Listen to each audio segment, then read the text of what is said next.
All right, everybody, welcome to tonight's Stay True call. It is October the 22nd, 2015.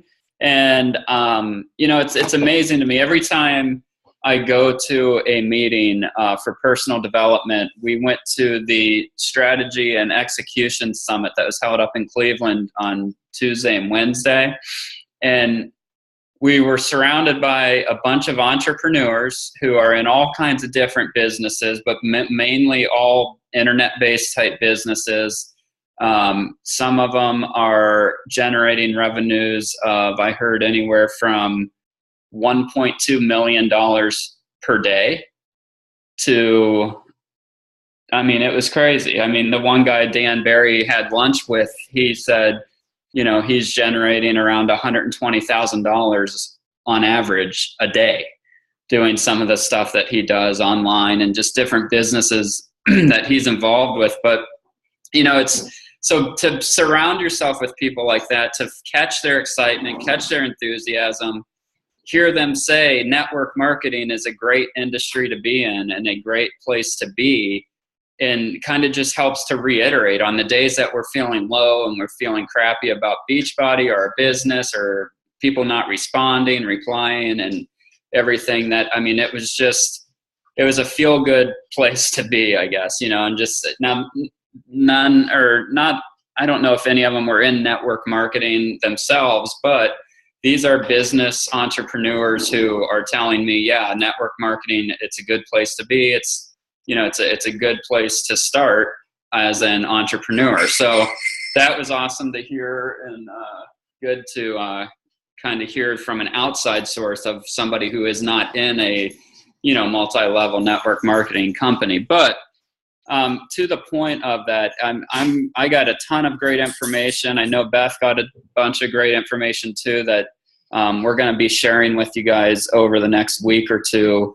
On the team calls and everything. So tonight, basically, I wanted to start off the call, and there I go. Beth pointed out to me the other day that I say basically a lot. That's kind of like my go-to word instead of going I challenged him to just say it one time. So now he's already past his max. Right. So I can't say that word again. So if you guys hear me say it, just everyone put a big X up. That's 10 burpees every time you say it. That's 10 public burpees. Right, Tiffany? Throw on the burpees.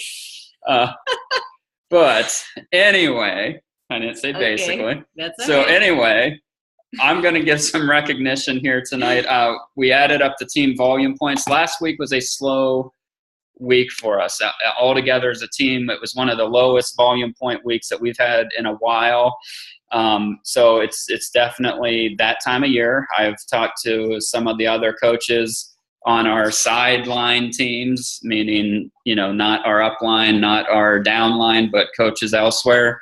And they experienced the same kind of week last week. So I kind of wanted to do a check with them because it kind of startled me a little bit, but everything was true across the board. There wasn't really one team that I talked to, a leader, that said, oh yeah, we had an awesome week. Everybody was like, I don't know. I got to try to get people going and motivated. So I think we're all in the same boat there. But anyway, so to get to recognition here, I added up our team volume points, and I just wanted to give a congrats out to Dan Barry. He led the way with 516 points this past week. Followed by William, or Billy Pierce. He had 295. So I'm glad to see that, Billy, if you hear this call or see this call, it's exciting for me to see that you're back after it and must be doing okay. So Beth Akins had 294 points. Tim Brink had 270. Gretchen Namath had 260 points. Danielle Miner, 255. Miss Beto Walker had 250. Must have been the Shakeology balls. I myself had 195. Christina Schneider, 183. Chad Pato, 180. Heidi Zietz, 180. Good job, Heidi. Woohoo! Peyton Riley, 170. Rebecca Boys, 142. And Jennifer Novak at 135. So awesome job, everybody. those of you that aren't aware of how to make that list or how to get the recognition for team volume points, it's based off of what your customers order through your business center. That's your team volume points. And I recognize those who get over 100 team volume points in a given week. So if you get to 90, that's standard. That sets the standard, in my opinion, because 90 points is a Shakeology order, your Shakeology that you should be getting every month as a coach. So once you get above 100, then that's when you get the recognition on the team page. So great job, everybody that was able to get that. And how about we get started on tonight's call, or on the topic for tonight? Does everyone have time for that? Get it, time for that. Never mind. All right, I'll start. So, all right. So we were at this. We were at this summit the last 2 days, and there is a guy there, and he told his story. And I'm just going to share his story with you. I won't be able to hit the emotions that he really had the crowd in, because this didn't happen to me. This was his story, but it really hit home with me. He was in his mid-20s, and he was very successful. He had owned a couple companies, was involved in real estate, and he was responsible for like $300 million a year in sales. And he basically 10 burpees.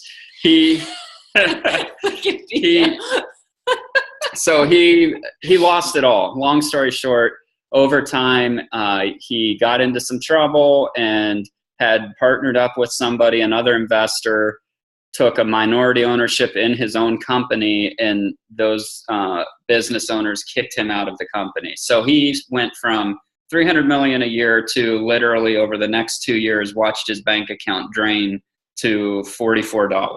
And so it was just like crazy. And, to hear him tell the story, it was pretty emotional. So his big thing, his reason for talking at the summit was to place a value on time, and how valuable our time is, and that if we are wasting our time, then that is very irresponsible and reckless. And, he said, people waste time in so many different ways, so many different avenues that you can do in order to accomplish that. But his point was, we really need to gain control of our time and prioritize things. And in order to kind of grasp that concept, he took us through an exercise. And so that's what I'm going to do with you guys. So if you are a male, I can't say on this call, I'm the only male on this call tonight. Dang it, I'm outnumbered again. What else is new? What else is new, right? We got to get some more guys on here. But okay, so if you are a male, write down the number 78.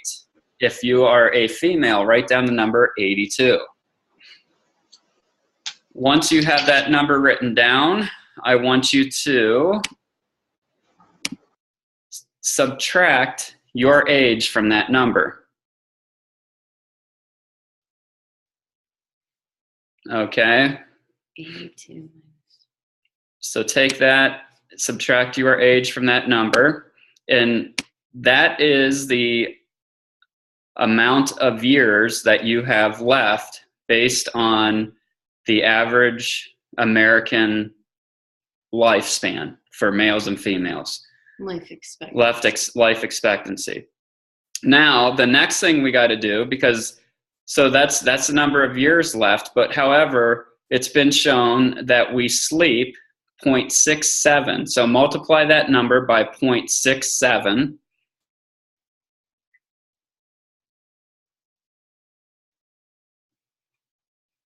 And then once you get that, so that number is actually... I did it wrong. You did it. Beth has 28 days to live. So... And I'm using a calculator. Guys, we are going to be missing Beth a month from now. All right, I'm going off. I need you to do this correctly. 5, so, all right, so let's go. So 82. Okay, so You said subtract. Multiply by 0.67. Oh, you said multiply. Well, that's right. I hit the wrong button. Times 0.67. Yes, that's correct. Yeah, so that's right. So then that number, what was it, 28.2? Yeah, that's correct. Oh. So you take that. So you take that number, which for Beth was 28 point something, and multiply that number now by 365. And it'll probably be in the range anywhere probably from 9,000 to maybe 12, 14,000. Does that sound right for most of you? So that is the number of days you have remaining in your life based on the average life expectancy here in the United States. Okay? Kind of scary when you break it down and you look at that. So the presenter, what he said is, he told us a story, and his first story was about his uncle. His uncle was a CEO for the second largest cruise ship manufacturing company in the world. And when he turned 60, that company paid him a check, wrote a check out to him for $30 million and said, happy retirement, see you later. And they basically bought him into retirement. From that point on, his uncle went downhill. His uncle worked like a dog. He said that's all he knew was work, work, work, work. He was away from his family, work, work, work, and really just did not have a lot of involvement in his family life. So this guy was really close with his uncle, and so basically his mom called him because his uncle had gone into the hospital with pneumonia and was dying. He was in the intensive care unit. So his uncle called, or his mom called him and said, you need to get to Florida as soon as possible. Your uncle's in the hospital. He's dying, and the only person he wants to see is you. So he gets on a plane. He flies down to Florida, runs into the hospital, gets up into his uncle's ICU room, and his uncle has a whiteboard. He said he's hooked up to oxygen, that has a big mask on, machines all hooked up to him. And on the whiteboard, he wrote on there, the only thing he wrote on there was, I wish I had more time. And after he wrote that, this guy that presented was holding his uncle's hand, and literally that his uncle died right then and there within the next minute, holding his hand. And that was his last message to his nephew was, I wish I had more time. So, that really struck me. And then literally 1 week after his uncle passed away, he was on an airplane with his wife and his 5-year-old daughter at the time. And he said he was sitting there on his laptop, his wife and his daughter, they booked their tickets at separate times. So they were sitting 6 rows back on the right-hand side. And he said all of a sudden he smelled the smell that you never want to smell on an airplane, the smell of an electronic type fire burning. And he looked down the aisle, and there was smoke just bellowing down the aisleway towards him, and it was getting all foggy, cloudy in there. And so the oxygen mask came down, and he remembered looking back at his mom and his daughter and just hearing his wife and his daughter just screaming, Daddy, Daddy, help, help, Daddy. And he couldn't do anything because she was scared. She wanted her daddy, but he said that he couldn't budge. He couldn't get out of his seat. And he said, to make it worse, the airline attendant, she was freaking out. She did not remain calm. She was completely freaking out. And he said the next thing he knew, the plane was doing a nosedive. And he said, now nobody told them this. He said, had the flight attendant been having her wits about her, she probably would have told them that this is protocol, that when airplane is on fire, it goes into a nosedive in order to try to put the fire out on the engines. So long story short, they finally make it. They have to do an emergency landing. He said on the way down, the airline, the cockpit, the airline pilot came on the speaker system and just told them what they were doing. They were going to do an emergency landing. I think it was in Atlanta or somewhere.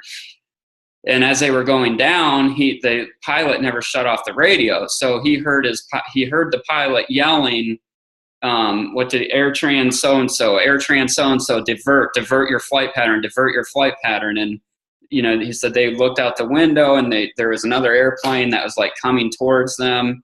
And so that their pilot was like dodging these airplanes literally as they were making this landing. And they finally landed. Everything was fine. They had to sit on the tarmac and they're all, surrounded by all these fire engines and everything. But again, when he was in the airplane, he has 2 other sons, and he made a quick video on his phone to his sons, hoping that if he did go down, if he did crash, that maybe somebody would find his phone and, get the message to his sons. But yeah, I don't know. It was just a very emotional presentation. And so he said that, he ran us through figuring out this formula. And the whole point of it is to realize that every day is truly a gift, and we need to make sure that we're maximizing and utilizing the time that we have, be focused with it, have purpose to it, and then make sure that you're not wasting your time. So the other thing that he pointed out too is there's 168 hours in a week. And so if you found out next week that you were going to die, it was inevitable. Next week, the picture I posted of the Grim Reaper, he was going to show up at your door and you're done. Okay. So you have 168 hours to live. And that's it. So write down on your paper what you would do with your time if you only had 168 hours. Who would you spend it with? Where would you go? Who would you call?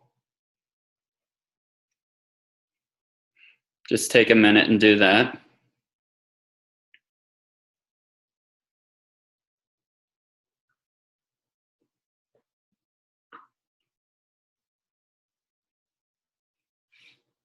Okay.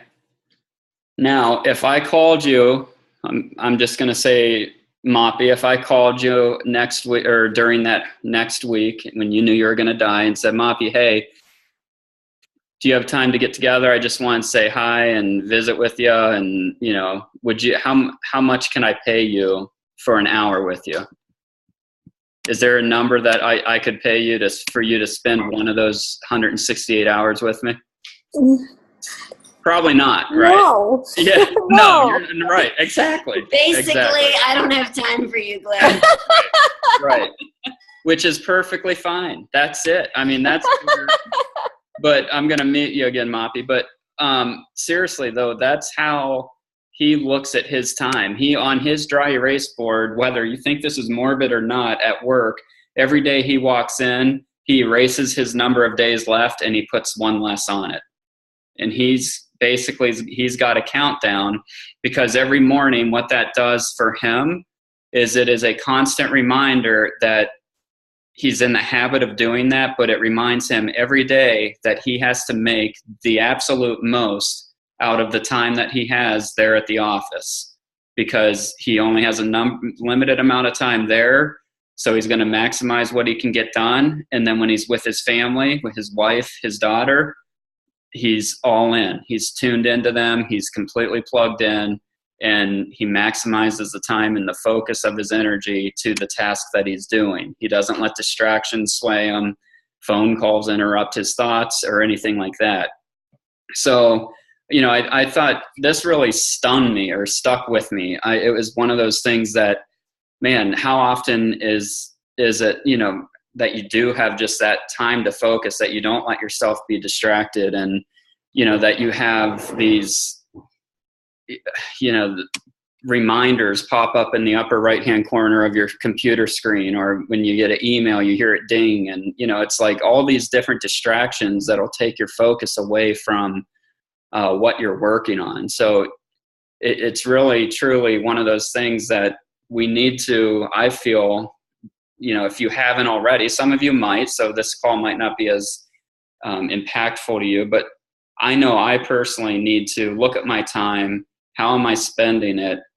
When I'm doing my power hour, am I putting everything that I have into that power hour, or am I letting myself get distracted? Am I looking at my phone and responding to text messages and not really focusing on the task at hand?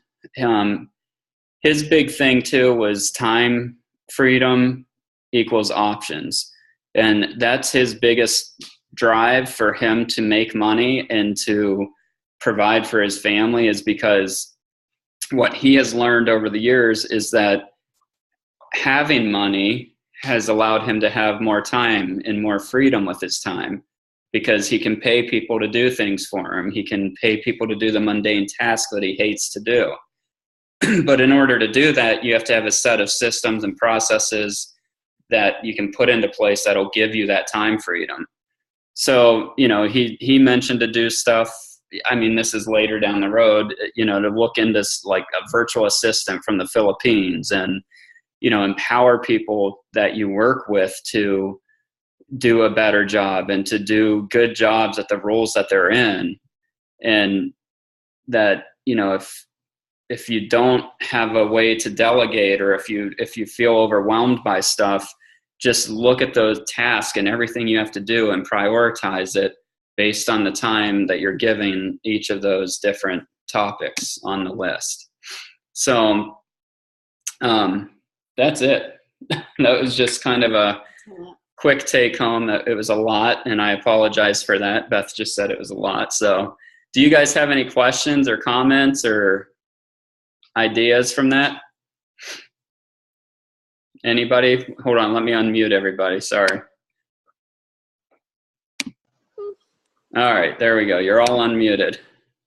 I actually watched Chalene Johnson. She was doing a thing for the Smart Success, preparing for it, and she did different colored sands.